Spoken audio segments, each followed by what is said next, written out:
Hello everyone, welcome back to our channel. Today we will learn about something very important, Central Vigilance Commission. आज हम central vigilance commission केंद्रीय सतर्कता आयोग के बारे में जानेंगे. Central vigilance commission. So let's start. पहले देखते हैं establishment of CVC. Central vigilance commission की स्थापना, एस्टैब्लिशमेंट कैसे हुई, कब हुई. The central vigilance commission is the main agency for preventing corruption in the central government. Central government में करप्शन प्रिवेंट करना, भ्रष्टाचार को हटाना काम होता है सेंट्रल विजिलेंस कमीशन का. ठीक है, ये एजेंसी किसका पर्पस क्या है? To prevent corruption in the central government. Central government में भ्रष्टाचार को हटाना. It was established in 1964 by an executive resolution of the central government. एक रेजोल्यूशन के पास करके इसको 1964 में एस्टैब्लिश किया गया था, 1964 में. आगे देखते हैं. It was established on the recommendation of the सनातनम committee on the prevention of corruption 1962-64. इसको सनातनम कमिटी के रिकमेंडेशन पे एस्टैब्लिश किया गया था. सनातनम कमिटी होगा ये.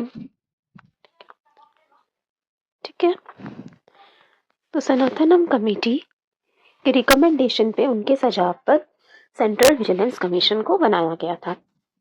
It was conferred statutory status by the central vigilance commission act 2003. देखो, पहले तो ये एक रेजोल्यूशन के थ्रू बनाया गया था, बाद में इसको स्टैट्यूटरी स्टेटस दिया गया, एक कानूनी दर्जा दिया गया सेंट्रल विजिलेंस कमीशन एक्ट 2003 के थ्रू. ठीक है, 2003 में सेंट्रल विजिलेंस कमीशन एक्ट 2003 के थ्रू इसको स्टैट्यूटरी स्टेटस प्रोवाइड किया गया था. CVC is the apex vigilance institution. ठीक है, तो ये सबसे बड़ा एक सतर्कता आयोग है सर. अपेक्स विजिलेंस इंस्टीट्यूशन है. It is free of control from any executive authority. किसी एग्जीक्यूटिव, किसी गवर्नमेंट के अंडर नहीं आता ये. Monitoring all vigilance activity under the central government. जो भी विजिलेंस एक्टिविटी होती है उस पर ये निगरानी रखता है. जो भी सतर्कता के कार्य होते हैं, जो विजिलेंस एक्टिविटी होती है, जिन पे सतर्क रहना चाहिए, अलर्ट रहना चाहिए गवर्नमेंट को, उन पे निगरानी रखती है ये आयोग, central vigilance commission. It advices various authorities in central government organisations in planning, executing, reviewing and reforming their vigilance work. ये सेंट्रल गवर्नमेंट की ऑर्गेनाइजेशन को सजेस्ट करता है, एडवाइस देता है, सलाह देता है उनके काम को प्लान करने में, उनकी जो विजिलेंस एक्टिविटी है उसको प्लान करने में, उसको एग्जीक्यूट कैसे करना है, रिव्यू कैसे करना है अपने विजिलेंस वर्क को, और रिफॉर्म कैसे करना है, मतलब क्या क्या चेंजेस, क्या बदलाव लेने हैं अपने विजिलेंस वर्क में. इसकी सलाह ये देती है सेंट्रल गवर्नमेंट अथॉरिटीज को. Composition of CVC. अब सीवीसी में कौन कौन होता है, कौन कौन ऑफिसर होते हैं, इसकी कंपोजिशन क्या क्या है. CVC is a multi member body. ठीक है, consisting of central vigilance commissioner, chairperson and not more than 2 vigilance commissioner. मतलब एक तो सेंट्रल विजिलेंस कमिश्नर होंगे, चेयरपर्सन होंगे, जो मुख्य होंगे इस कमीशन, इस आयोग के, और उनके अलावा 2 से ज़्यादा विजिलेंस कमिश्नर नहीं होने चाहिए. And not more than 2 vigilance commissioners.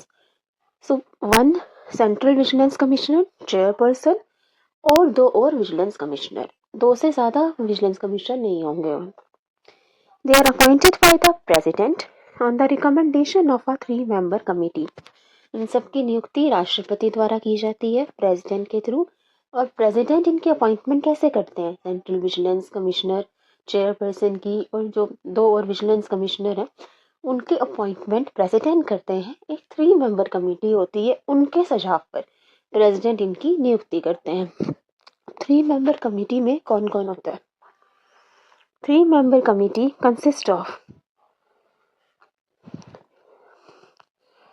Prime minister as its head. 3-member committee के जो मुख्य हैं, हेड हैं, वो पीएम होंगे, प्राइम मिनिस्टर, प्रधानमंत्री जी. Second, union minister of home affairs, गृह मंत्री. एंड लीडर ऑफ ऑपोजिशन इन लोकसभा, विपक्ष के जो मंत्री होंगे।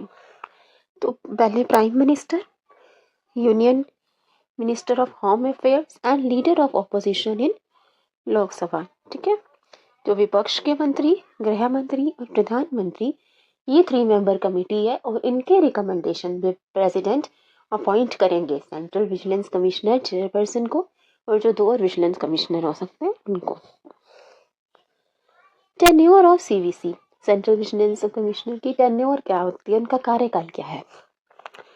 They hold office for a term of 4 years, 4 साल के लिए काम करेंगे वो, और until they attain 65 years of age, whichever is earlier, जो भी पहले हो, या तो 4 साल के लिए या 65 वर्ष की आयु तक, जो पहले हो तब तक उनका टेन्योर होगा। जैसे अगर किसी ने 58 ईयर्स में ज्वाइन किया, सेंट्रल विजिलेंस कमिश्नर बना, तो वो 4 साल तक काम कर सकते हैं, मतलब 62 की एज तक वो काम कर सकते हैं।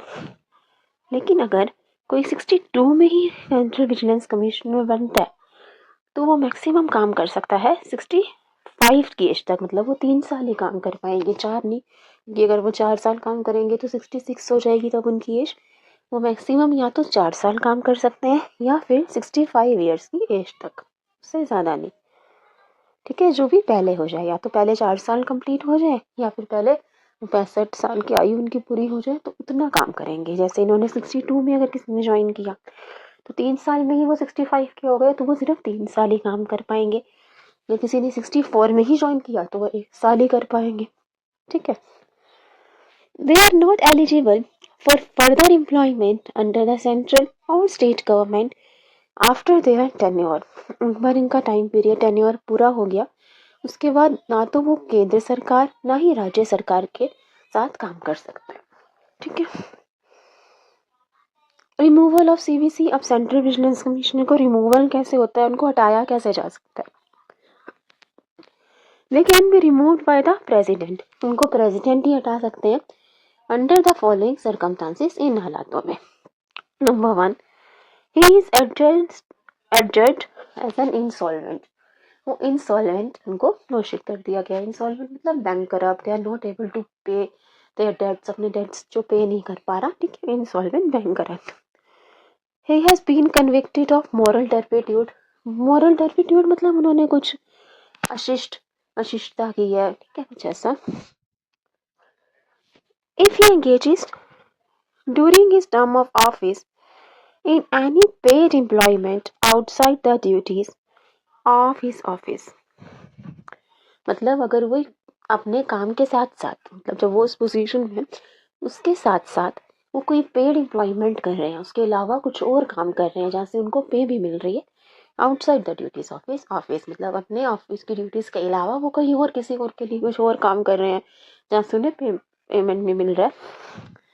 If he is in the opinion of president unfit by body or mind to continue his services, मतलब या तो बॉडी के तौर पे या मेंटली अनफिट है या फिजिकली अनफिट है अपनी ड्यूटीज परफॉर्म करने के लिए, तो भी उनको रिमूव किया जा सकता है प्रेसिडेंट के थ्रू। और एक और ग्राउंड होता है on the ground of proved misbehaviour और इनकैपेसिटी, मतलब ऐसा प्रूव हो गया कि उन्होंने मिसबिहेवियर किया है, दुर्व्यवहार किया है, या फिर इनकैपेसिटी, वो योग्य नहीं है उस पोजीशन के लिए। तो इन 5 ग्राउंड्स पे प्रेसिडेंट रिमूव कर सकते हैं सेंट्रल विजिलेंस कमिश्नर और विजिलेंस कमिश्नर्स को। ठीक है, क्या है वो ग्राउंड, एक बार फिर देख लेते हैं। Insolvency, moral turpitude, paid employment करते हैं outside the duties of office, unfit by body और माइंड टू कंटिन्यू सर्विस, और प्रूव बिहेवियर और इनकैपेसिटी। इन आधारों पे इनको रिमूव किया जा सकता है, केवल इन्हीं आधारों पे। The president can remove him after the inquiry of the Supreme Court, अब प्रेसिडेंट अपने आप उन्हें रिमूव नहीं कर सकते, एक सुप्रीम कोर्ट की इंक्वायरी बैठेगी और अगर वो इंक्वायरी में गिल्टी प्रूव होते हैं तब उनको रिमूव किया जा सकता है। ठीक है, रिमूव प्रेसिडेंट ही करेंगे लेकिन सुप्रीम कोर्ट की इंक्वायरी के बाद। सैलरी एंड अलाउंसेस, सैलरी और अलाउंसेस के बारे में जान लेते हैं सेंट्रल विजिलेंस कमिश्नर के। The salary, allowances, and other service conditions of the Central Vigilance Commissioner are similar to those of the chairman of UPSC, and that of a Vigilance Commissioner are similar to those of members of UPSC. जो भी salary allowance जो है वो central vigilance commissioner जो chairperson है उनको मिलेगी. It is equal to मतलब सिमिलर है to the salary of those of chairperson of UPSC.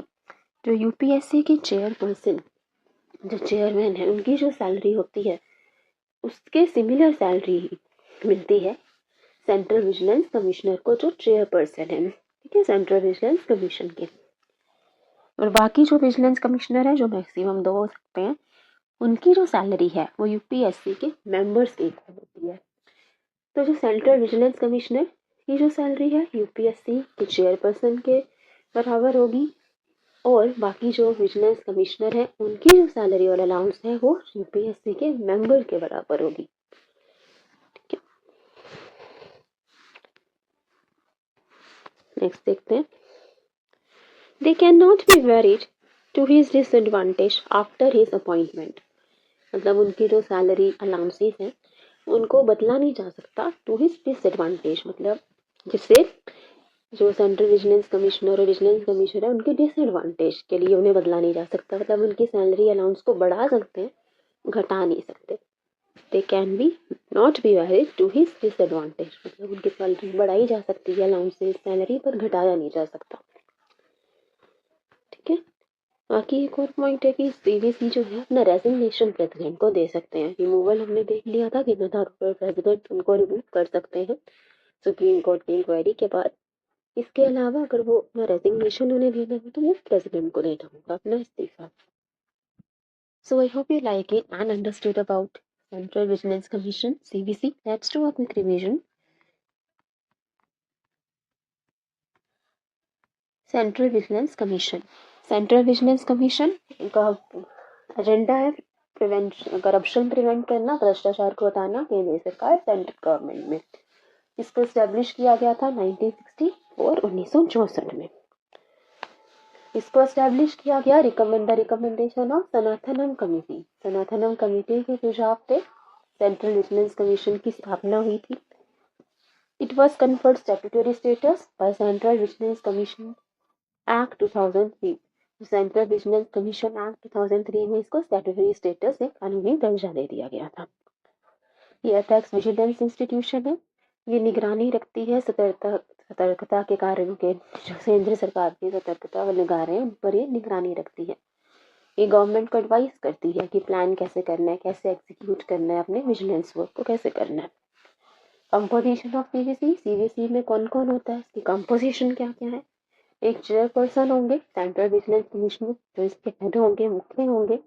उनके अलावा मैक्सिमम 2 और विजिलेंस कमिश्नर हो सकते हैं, not more than 2 vigilance commissioner, 2 से ज्यादा नहीं. इन सबकी नियुक्ति प्रेसिडेंट करते हैं 3 मेंबर कमेटी के रिकमेंडेशन उनके सुझाव पे. 3 मेंबर कमेटी में कौन कौन होता है. Prime minister, union minister of home affairs and leader of opposition in the Lok Sabha. ठीक है, प्रधानमंत्री, गृह मंत्री और विपक्ष के मंत्री. टेन्योर क्या होती है पीवीसी की. 4 इयर्स और 65 years of age whichever is earlier. या तो 40 साल पूरे हो जाए या 62 वर्ष की आयु तक वो अपना कार्य कर सकते हैं. एक बार उनका टेन्योर कंप्लीट होने के बाद वो फर्दर एम्प्लॉयमेंट मतलब और काम नहीं कर सकते सेंटर या स्टेट गवर्नमेंट के अंदर.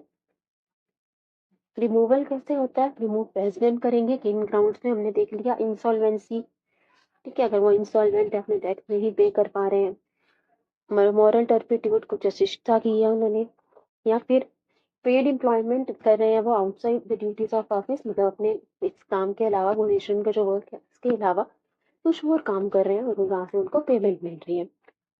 और अनफिट है वो बॉडी और माइंड से टू कंटिन्यू हिज सर्विस, या तो वो शारीरिक रूप से स्वस्थ नहीं, मानसिक रूप से स्वस्थ नहीं है अपना कार्य करने के लिए, या फिर on the ground of fraud use behaviour और इनकैपेसिटी.